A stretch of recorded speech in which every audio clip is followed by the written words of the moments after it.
एक सपार होतं आमचं घरचं सपार, साप निघायचे, मग भ्याचो काय करायचं, पत्रा उडून जातो. असल्या पावसात एवढी बेकार परिस्थिती. आई भांडी धुवायला जाते, आई खायला काय आणत्या येताना, म्हणजे जे लोक राहिलेला रस्सा किंवा राहिलेल्या भाकरी देत ना तेव्हा कशा द्यायच्या, मग तिची वाट बघत बसायचो आम्ही, आई कधी खायला घेऊन येत्या. थोडे घरात प्रॉब्लेममुळं मी एक म्हणलं बघूया बाहेरचा संघर्ष कसा असतो, तर मी बायकोला माझ्या 9 महिन्याच्या मुलाला घेऊन बाहेर पडलो.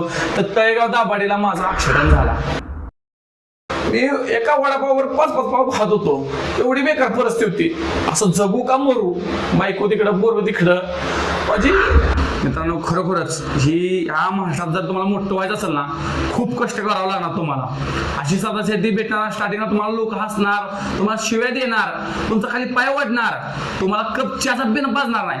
जेव्हा तुम्ही महाराष्ट्रात मोठं होणार, जेव्हा चारी बाजू तुमचं नाव घेतलं ना, तुम्हाला पाणी बाटली हातात द्यायला येणार. माझ्या आजारी पडलेली, तर माझ्या मी देव बकासूरसाठी मी सांगितलेली वारी होती.